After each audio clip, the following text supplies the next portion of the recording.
અસ્મિતા ધર્મરથ પહોંચતા મોગલધામના મહંત શ્રી મોગલકુળ બાપુએ સ્વાગત સન્માન કર્યું। કબરાઉ ગામે મોગલધામે સાનિધ્યમાં ક્ષત્રિય નારી અસ્મિતા ધર્મરથ પહોંચતા મોગલધામના મહંત શ્રી મોગલકુળ બાપુએ સ્વાગત સન્માન કરી સાથે સભા યોજી હતી। કચ્છ રાજપૂત ક્ષત્રિય સમાજ અને કરણી સેના દ્વારા આયોજિત ક્ષત્રિય નારી અસ્મિતા રથને આજે આઈ મણિધર મોગલ વડવાડીના સાનિધ્યમાં મંદિર ધર્મરથ પહોંચ્યો હતો અને સાથે ક્ષત્રિય સમાજ અને અન્ય સમાજના લોકોએ મોગલધામ મધ્ય મંદિરે પહોંચી માતાજીના દર્શન કર્યા બાદ સભા યોજાઈ હતી, જેમાં મોગલકુળ બાપુએ સ્વાગત સન્માન કર્યું હતું। કચ્છ ગુજરાત રાજપૂત કરણી સેનાના અધ્યક્ષ શ્રી વીરભદ્રસિંહ જાડેજા, કચ્છ જિલ્લા રાજપૂત કરણી સેનાના પ્રમુખ માધુભા જાડેજા, કેડી જાડેજા, રાણુભા ભચાઉ તાલુકાના રાજપૂત કરણી સેનાના પ્રમુખ ભરતસિંહ એચ જાડેજા,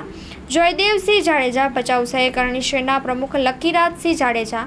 ભચાઉ તાલુકા ક્ષત્રિય સમાજ પ્રમુખ બળવંતસિંહ જાડેજા, હરિસિંહ જાડેજા, શિવુભા જાડેજા, શૈલેન્દ્રસિંહ જાડેજા, મોટી સંખ્યામાં ક્ષત્રિય સમાજ યુવાનો અગ્રણીઓ હાજર રહ્યા હતા।